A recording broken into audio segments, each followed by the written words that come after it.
So சர்க்கரை Chettiar. So இவர் பார்த்தீங்க அப்படின்னா சென்னை கிறிஸ்தவ கல்லூரியில் தத்துவ பாடத்தில் பட்டம் பெற்று அதுக்கப்புறமா சட்டம் படித்து வழக்குரைஞரானவர் சர்க்கரை செட்டியார். ஸோ இவர் கிறிஸ்தவ மதத்தை சார்ந்தவர். இவரிடமிருந்து அபரிமிதமான ஆங்கில புலமை, பேச்சாற்றல், அரசியல் ஆர்வம் இதெல்லாம் வந்து இவருக்கு இருந்திருக்கும். அண்ட் தேசிய தலைவர்களின் உரைகளும் உறவும் இவரை செயல்பட தூண்டுச்சு. ஸோ 2 ஆண்டுகள் வந்து வழக்கறிஞர் தொழிலில் இருந்துட்டு அதுக்கப்புறம் அதை விட்டுட்டு விடுதலை போராட்டத்தில் கம்ப்ளீட்டாக இறங்கியிருப்பாரு.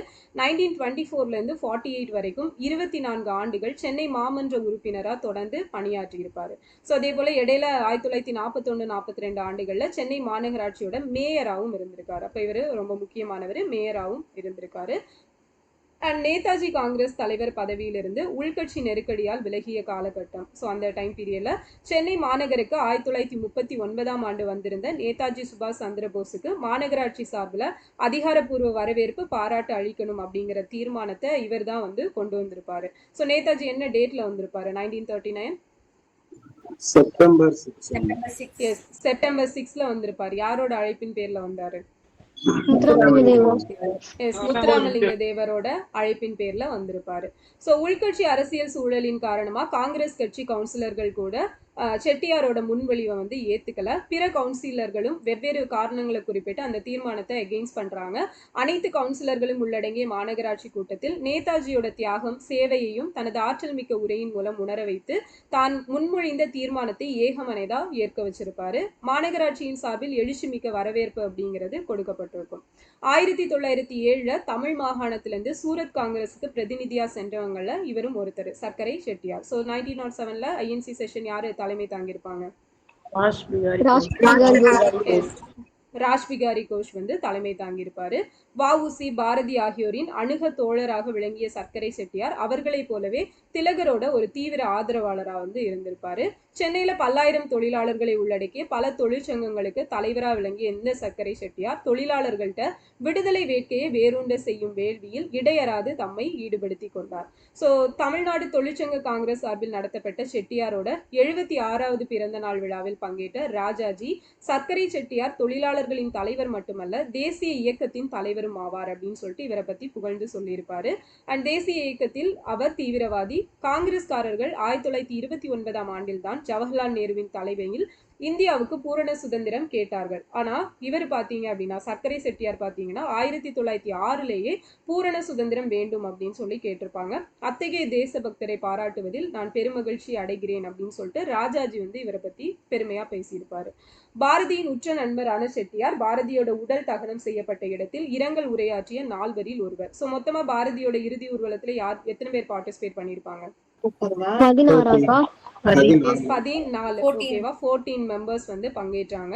அதுல வந்து உரையாற்றினது 4 பேர், இரங்கல் உரையாற்றினது. அதுல ஒருத்தர் வந்து இந்த சர்க்கரை செட்டியார். ஸோ பாரதியோட மறைவுக்கு அப்புறமா அவருடைய மனைவி செல்லம்மா பாரதி ஸ்வதேச கீதங்கள் எனும் தலைப்பில் பாரதியின் கவிதைகள் அடங்கிய தொகுப்பு நூலொன்றை பதிப்பித்த போது அவர் சர்க்கரை செட்டியாரிடம்தான் முன்னுரை பெற்றுள்ளார். ஆங்கில ஆட்சிக்கு எதிராக தமிழக தொழிலாளர்களை தட்டி எழுப்பி களமிறங்க வைத்ததில் சர்க்கரை செட்டியாருக்கு தனித்த இடம் உண்டு அப்படிங்கிறத சொல்லியிருப்பாங்க. ஸோ இப்போ அவரை பற்றி நிறைய டேட்டாஸ் இருக்கு, பார்த்து வச்சுக்கணும். அடுத்தது பார்த்தீங்கன்னா பி வரதராஜலு நாயுடு. ஸோ இவரை பற்றி நம்ம ஆல்ரெடி டிடிவிலே பார்த்துருப்போம். ஸோ காற்றையும் தண்ணீரையும் போல அன்றைக்கு தமிழ்நாட்டிற்கு தேவை இருந்தவை நாட்டுப்பற்றும் மொழிப்பற்றும். ஸோ தமிழ்நாட்டுக்கு இந்த 2ஐயும் கொடுத்தது யாரு அப்படின்னா வரதராஜலு நாயுடு வந்து கொடுத்திருப்பாரு. ஸோ இது பார்த்தீங்க அப்படின்னா இவரை பற்றி தினமணி ஆசிரியரான டி.எஸ். சொக்கலிங்கம் வந்து பதிவு பண்ணியிருப்பாரு. அண்ட் 1906 தனது 19ஆம் வயதில் தேசிய இயக்கத்தில் அடியெடுத்து வைத்தவர் நாயுடு. 1908 புதுச்சேரிக்கு போயிட்டு பாரதியாரை மீட் பண்ணியிருப்பாரு. ஸோ பாரதி 1908 பாண்டிச்சேரி போயிட்டு எப்போ ரிட்டர்ன் வந்திருப்பாரு? 1918. ஸோ எங்க வச்சு அரெஸ்ட் பண்ணுவாங்க? எஸ், கடலூர்ல வச்சு அரெஸ்ட் பண்ணியிருப்பாங்க. பாண்டிச்சேரியில இருந்தப்ப என்னென்ன இதெல்லாம் வெளியிட்டு இருப்பாரு? சூரியோதயம், விஜயா. எஸ், அதுல எல்லாம் வந்து எழுதியிருப்பாரு. ஓகேவா? ஸோ சூரியோதயம், விஜயா அதுலலாம் அவரோட இது அப்படிங்கிறது எழுத்து வந்து வெளியிடப்பட்டிருக்கும். ஓகே.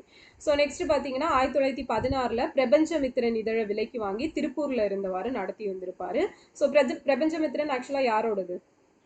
சுப்பிரமணிய சிவா. சிவாவோடது. சிவாவை வந்து அரெஸ்ட் பண்ணியிருப்பாங்க அந்த டைம்ல இவர் அதை வாங்கி நடத்திட்டு இருந்திருப்பாரு. இவர் வந்து ஒரு சித்த மருத்துவர். விடுதலை போராட்டத்துல தொழிலாளர்கள் முழு வீச்சுடன் ஈடுபட்டால் வீரியத்துடனான விளைவுகள் கிடைக்கும் அப்படின்னு சொல்லி இவர் 1918 மதுரை ஹார்வி மில்லில் நடைபெற்ற வேலை நிறுத்தம் ஒரு களமாக அமைந்தது. ஸோ அந்த வேலை நிறுத்தம் மாநில அளவில் கவனம் பெற்றது. இதன் காரணமா மதுரையை சுற்றி ஒரு 10 மைல் சுற்றளவுக்கு பொதுக்கூட்டம் போட்டு பேச ஆங்கிலேய அரசு தடை விதித்திருந்தது. ஸோ இந்த போன்ற அடக்குமுறை காரணங்களினால் போராட்டக்காரர்கள் ஆதரவளித்தோர் செயலிழந்து விட்டனர். அத்தகைய சூழல்ல இவர் அங்க போயிட்டு பொதுக்கூட்டங்களை ஏற்பாடு பண்ணி அந்த அடக்குமுறைகள் எல்லாம் எதிர்த்து எழுச்சியுரை அப்படிங்கிறது கொடுத்திருப்பாரு. நாயுடு மீது கேஸ் போட்டிருப்பாங்க. அரசோட நடவடிக்கைகள் மாநில அளவுல கொந்தளிப்பை ஏற்படுத்துது. வரதராஜலு நாயுடுக்காக ஆஜராகி வழக்கை நடத்தினார். யாரு அப்படின்னா சேலத்துல வழக்கறிஞரா இருந்த நம்ம ராஜாஜி. ஸோ அவர் தான் வந்து இவருக்காக கேஸ் வந்து நடத்தி கொடுத்திருப்பாரு. நீதிமன்ற வளாகமே போர்க்கள பகுதி போல காட்சி அளிச்சிச்சு. வளாகத்தில் பீரங்கி நிறுத்தி வைக்கப்பட்டது. ஸோ ராணுவம் வரவழைக்கப்பட்டது. அந்த அளவுக்கு சட்டம் ஒழுங்கு இந்த லா அண்ட் ஆர்டர் இஷ்யூ அப்படிங்கிறது உருவாகியிருக்கும். ஸோ இதுக்கெல்லாம் அடிப்படை என்ன அப்படின்னா இவரோட பேச்சும் அந்த பிரபஞ்சமித்திரன்ல வெளியான எழுத்துக்களும். ஸோ அந்த மாதிரி ஒரு கிளர்ச்சியை ஏற்படுத்தக்கூடிய அளவுக்கு ஸோ எல்லாருக்குமே வந்து நாட்டுப்பற்று ஏற்படுற அளவுக்கு இவரோட ஸ்பீச் அப்படிங்கிறது இருக்கும், எழுத்துக்களும் இருக்கும்.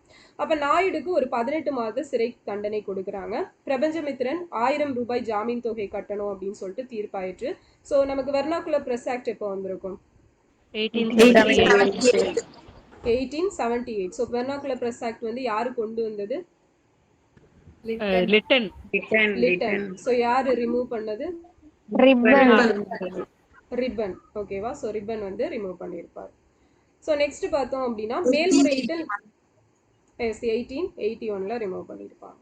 ஸோ மேல்முறையீட்டில் நாயுடு விடுதலை பெற்றார். 1919 தமிழ்நாடு அப்படிங்கிற ஒரு இதழை வந்து ஸ்டார்ட் பண்ணியிருப்பாரு. அது தமிழ்ல பிரபல நாளிதழா மாறி இருக்கும். அதுக்கப்புறமா அதில் நாயுடு எழுதிய சுதந்திர போராட்டம், இந்தியா விடுதலை பெற ஆயுதம் ஏந்த வேண்டும் என்று 2 கட்டுரைகள் அவருக்கு 9 மாத சிறை தண்டனை அப்படிங்கிறத பெற்று தந்துச்சு. தமிழ்நாடு இதழ் 10,000 படிகள் வரை விற்பனை ஆயிற்று. ஆமா 1925 வந்து கொண்டு வந்திருப்பாங்க இந்த இதழ் ஆரம்பிச்சது. ஸோ அதே மாதிரி 26 பார்த்தீங்க அப்படின்னா இது வந்து டெய்லியா மாறி இருக்கு. எஸ். ஸோ 1920 காந்தியடிகள் திருப்பூர் வந்த போதும் 1921 சேலம் வந்த போதும் இவரோட வீட்டில் தான் ஸ்டே பண்ணியிருப்பாங்க. ஸோ அப்போ வந்தப்பதான் இவரோட ஒய்ஃப் யாரு? ருக்மணி. எஸ், ருக்மணி. ஓகேவா? ஸோ இந்த ருக்மணி வேற, இன்னொரு ருக்மணி படிச்சிருப்போம். அந்த ருக்மணி வேற. ஸோ இவங்க வந்து நகையை வந்து கழட்டி காந்திகிட்ட கொடுத்துருப்பாங்க. விடுதலை போர்க்களத்தில் பேனா ரெண்டையும் ஆயுதங்களாக பயன்படுத்தியவர் தான் இந்த வரதராஜலு நாயுடு. ஸோ இவர் என்ன நியூஸ் பேப்பர் ஸ்டார்ட் பண்ணியிருப்பார்? English Indian Express. Yes, super. So Indian Express அப்படிங்கிறத 1932 வந்து நமக்கு ஸ்டார்ட் பண்ணது வரதராஜலு நாயுடு. ஸோ அடுத்தது பார்த்தீங்கன்னா ஜெய்ஹிந்த் செண்பகராமன். ஸோ இவர் வந்து திருவனந்தபுரத்தில் வசித்து வந்த சின்னசாமி பிள்ளை நாகம்மாள் தம்பதிக்கு 1891 செப்டம்பர் 15 பிறந்தவர் தான் செண்பகராமன். பள்ளி மாணவனாய் இருந்தபோதே ஸ்ரீ பாரத மாதா வாலிபர் சங்கம் என்ற அமைப்பை உருவாக்கியவர் செண்பகராமன். ஜெய்ஹிந்த் என்ற முழக்கத்தை வாய்ப்பு கிடைக்கிற போதெல்லாம் தான் முழங்கியதோடு சக மாணவர்களையும் சொல்ல வச்சிருப்பாரு.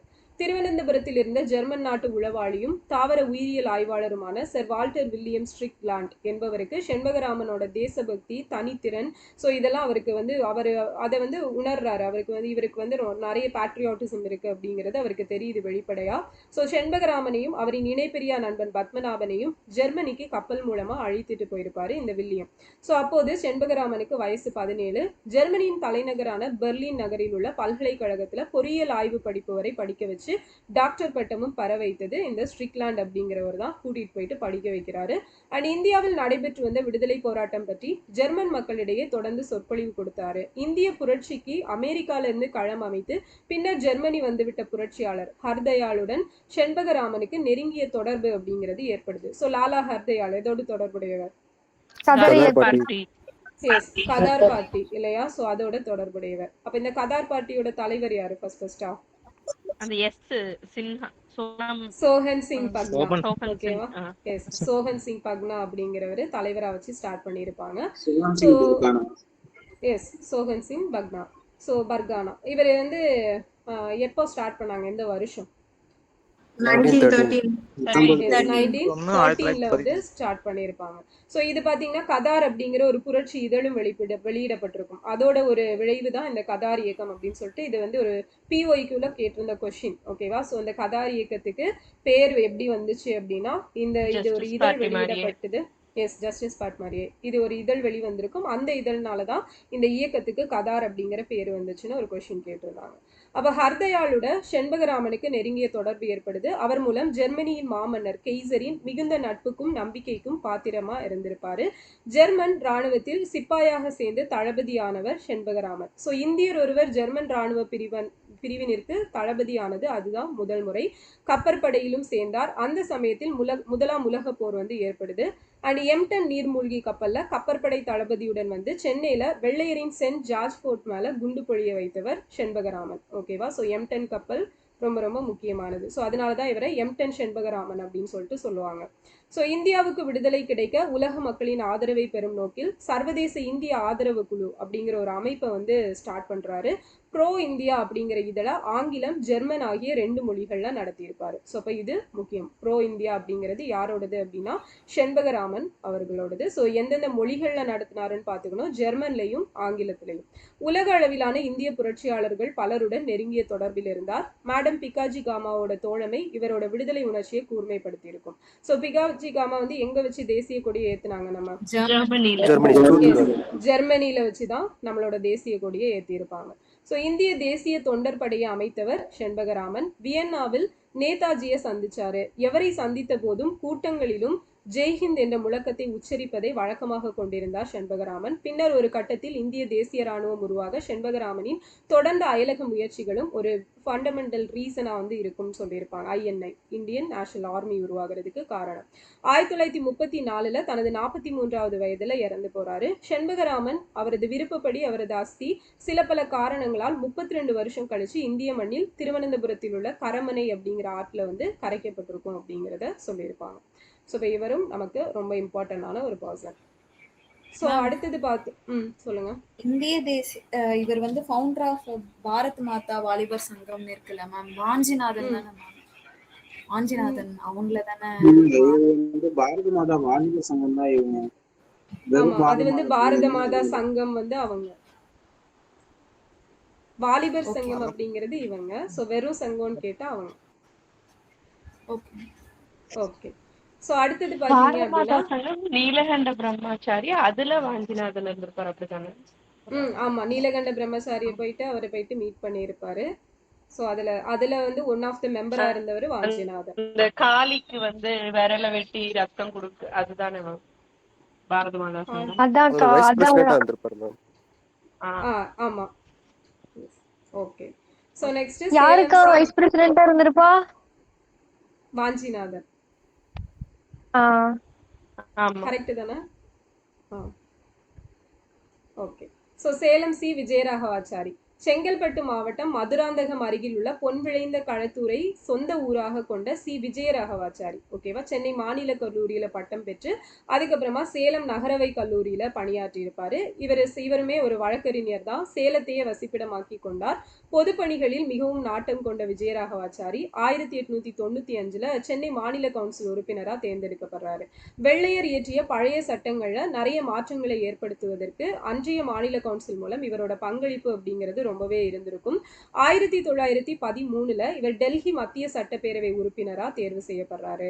மதன் மோகன் மாளவியா, சுரேந்திரநாத் பானர்ஜி, கோகலே, முகமது அலி ஜின்னா போன்ற தேச தலைவர்களுடன் இணைந்து செயல்படும் வாய்ப்பும் இவருக்கு கிடைக்குது. அண்ட் தீவிரவாதிகள் சிலர் கவர்னர் ஜெனரல் ஹார்டிஞ்ச் பிரபுவை கொல்ல முயன்றதை காரணம் காட்டி இந்திய குற்றவியல் சட்டத்துல நிறைய அடிப்படை மாற்றங்கள் எல்லாம் கொண்டு வர ஆட்சியாளர்கள் முயன்றனர். அப்ப இந்த தேச விடுதலைக்கு குரல் கொடுப்பவர்களை அரசுக்கு எதிராக சதி செய்தவர்கள் என குற்றம் சாட்டி அவர்களுக்கு கடும் தண்டனை பெற்றுத்தரவே குற்றவியல் சட்டத்துல மாற்றம் கொண்டு வர தீவிரமாக முயன்றனர். சோ அந்த அரசோட சூழ்ச்சியை வந்து இவர் தெரிஞ்சு அதுக்கு வன்மையான எதிர்ப்பு அப்படிங்கிறத இவர் காட்டியிருப்பாரு. சோ ஹார்டிஞ்ச வந்து கொலை ட்ரை பண்ணது யாரு? ராஷ்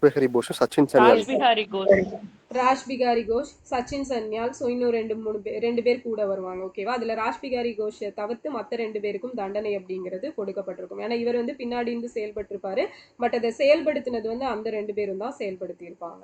ஸோ அடுத்தது பார்த்தீங்க அப்படின்னா 1885 பம்பாயில காங்கிரஸோட முதல் மாநாடு நடந்தபோது அதன் முன்னணி தலைவர்கள்ல ஒருவராக விளங்கியவர் தான் இந்த விஜயராகவாச்சாரி. ஸோ காங்கிரஸ் தலைவர் ஏஓ ஹியூமுக்கும் ஆச்சாரியாவுக்கும் ஒரு நெருங்கிய நட்பு ஏற்படுது.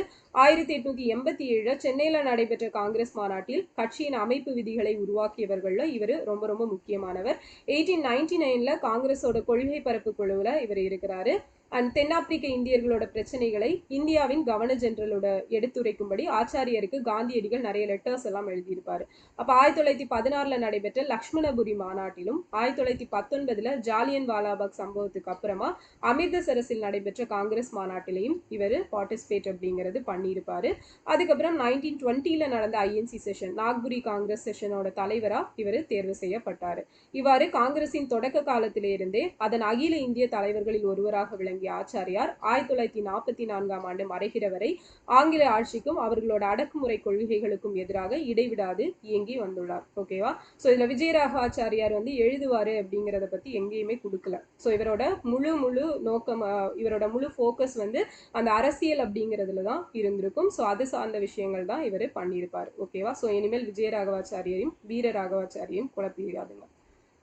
ஸோ அடுத்தது பாத்தீங்க அப்படின்னா தீவிரவாதிகளின் தந்தை தமிழ்நாட்டுல சேலம் சி ராஜாஜிக்கு குரு. விஜயராகவாச்சாரி. ஆமா, இவர் தான் விஜயராகவாச்சாரி. ஸோ நெக்ஸ்ட் பார்த்தீங்க அப்படின்னா காஞ்சிபுரம் கிருஷ்ணசாமி சர்மா. ஸோ இவர் புதுசாக இருக்கிறாரு. இவர் 16 வயதில் விடுதலை போர்க்களத்தில் குதித்தவர். இளம் பேச்சாளராக தமிழகம் முழுவதும் வலம் வந்தவர். ஸோ வஉசி சிவா கதையையும் அதன் விளைவாக ஏற்பட்ட மக்கள் எழுச்சியையும் பற்றி 17/3/1908 கரூர்ல நடைபெற்ற ஒரு பொதுக்கூட்டத்தில் இவர் வந்து பேசியிருப்பார். ஓகேவா? ஸோ எப்போ அப்படின்னா 1908 மார்ச் 17. ஸோ அவரே ராஜ நிந்தனைக்குரியதாக அவர் மீது வழக்கு போடப்பட்டு கைது செய்யப்பட்டார். அவருக்கு 5 வருஷம் கடுங்காவல் சிறை தண்டனை அளிக்கப்படுது. மேல்முறையீட்டுல தண்டனை காலம் 3 வருஷமா குறைக்கப்பட்டிருக்கும். அப்போ இவருக்கு வயசு வந்து 20 வயசு தான். கோவை மத்திய சிறையில் அடைக்கப்பட்டப்ப எந்த வஉசி கைதை கண்டித்து உரையாற்றினாரோ அதே வஉசி அந்த சிறையில் தான் இருந்துள்ளார். ஸோ 1917 இந்திய பாதுகாப்பு சட்டம் என்ற அடக்குமுறை சட்டம் வந்திருக்கும். அந்த சட்டத்தின் கீழ் முதல் நடவடிக்கை இவருக்கு மேலதான் எடுத்திருக்காங்க. அரசாங்கத்தின் முன் அனுமதி இல்லாமல் பேசவோ எழுதவோ கூடாது எனும் தடை உத்தரவு சர்மா மீது ஏவப்பட்டது. 1921 ஒத்துழையாமை இயக்க போராட்டத்தில் பங்கேற்று 2வது சிறைவாசத்தை அனுபவிக்கிறாரு. ராஜ்ய போராட்டத்தில் இன்னும் எத்தனை தடவை சிறைவாசம் புக நேரினும் அதற்கு என் வாழ்க்கையை ஒப்புவிப்பேன் அப்படின்னு சொல்லிட்டு 1922 வேலூர் சிறையில் எழுதப்பட்ட நூல் ஒன்றில் சர்மா குறிப்பிட்டிருப்பாரு. ஸோ 1922 ராஜாஜி ஒரு புக் எழுதியிருப்பாரு. என்னது? விமோச்சனம். விமோச்சனம். ஓகேவா? விமோச்சனமா சிறையில் தவமா? சிறையில் தவம். ஓகே. எந்த ஜெயில இருந்து எழுதியிருப்பாரு? வேலூர் ஜெயில். ஓகேவா? சிறையில் தவம் 1922 வேலூர். ராஜாஜி. விமோச்சனம் என்ன இயர்மா? கல்கியோட இதுல வந்து மதுவிலக்கை பத்தி ஒரு எழுதியிருக்காரு. ஆமா, இயர் மென்ஷன் பண்ணிருக்க மாட்டாங்கன்னு நினைக்கிறேன். ஓகே. ஸோ நெக்ஸ்ட் பார்த்தீங்கன்னா இப்போ இவரும் வேலூர் சிறையிலேருந்து தான் எழுதுறாரு 1922. ஸோ அதில் ராஜ்ய போராட்டத்துக்காக எத்தனை தடவை வேணாலும் என்னோட லைஃப் வந்து நான் இது பண்ணுறேன். விமோச்சனம் 1929 எழுதிருக்கேன் மேம். விமோச்சனம் நீங்க எழுதிருக்கேன். ஆமா 29. ஸோ அதான் இப்போ சொன்னேன். ஸோ விமோச்சனம் 1929. ஓகேவா? ஸோ இதுக்கு தான் இங்கிலீஷில் என்ன வெளியிட்டிருப்பாங்க? ப்ராகிபிஷன். எஸ், ப்ராகிபிஷன் அப்படிங்கிறது இங்கிலீஷில். Okay.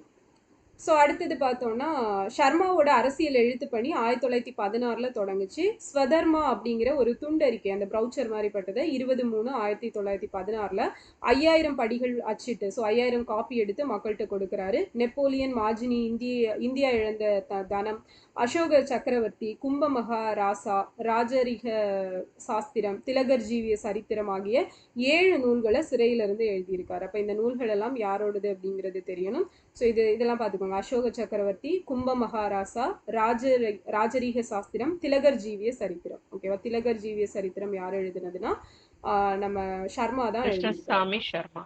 S. So Mahatma Gandhi, Mohammed அலி, சௌகத் அலி, சித்ரஞ்சன் தாஸ், அதுக்கப்புறம் வந்து லாலா லஜ்பதி ராய், சிவாஜி மகாராஜா, ஸ்வராஜ்யம், உலக சிரேஷ்டர் யார், டால்ஸ்டாய், ஸோ உலக சிரேஷ்டர் யார்? டால்ஸ்டாய். மகாத்மா காந்தியோட ஆன்ம சக்தியும் சாந்தி நிலையும், மோதிலால் நேரு, இந்திய மாதர்களோட நிலைமை, இந்தியாவில் கல்வி, சரோஜினி தேவி, புத்தர் ஜாதக கதைகள் ஆகிய ஒரு 14 நூல்களை வெளியில் போராட்டங்களில் பங்கேற்று கொண்டிருந்த காலங்களில் எழுதியிருக்காரு. மொத்தம் ஒரு 21 நூல்களை படைச்சிருப்பாரு. அதில் புத்தர் ஜாதக கதைகள் அப்படிங்கிறத தவிர அனைத்துமே அரசியல் நூல்கள். தமிழ் மக்கள்கிட்ட நாட்டுப்பற்று வளர்க்கணும் அப்படிங்கிறதுக்காக தான் நான் நூல் எழுதினேன் அப்படின்னு சொல்லிட்டு இவரே அவரோட எழுத்துக்களில் சொல்லியிருப்பாரு. இந்த நூல்கள் அனைத்தையும் சொந்த செலவிலேயே வெளியிட்டுள்ளார். 1923 வெளியான இந்தியா இழந்த தனம் என்ற சர்மாவின் நூல்தான் ஆங்கிலேயரின் பொருளாதார சுரண்டலை பற்றி வெளியான முதல் தமிழ் நூல். ஓகேவா, இது நல்லா பார்த்துக்கோங்க. ஆங்கிலேயரின் பொருளாதார சுரண்டலை பற்றி வெளியான முதல் தமிழ் நூல் எதுனா இந்தியா இழந்த தனம், எழுதினது சர்மா. ஸோ இவர் 1925 38வது வயதுல இறந்திருப்பாரு. ஓகேவா, அப்போ இவரும் வந்து முக்கியமான ஒரு மனிதர், நிறைய இலக்கிய பங்களிப்பு அப்படிங்கிறது கொடுத்துருக்கிறாரு. ஸோ ஓகே, ஸோ இதான் வந்து இன்னையோட டார்கெட். Successfully finish.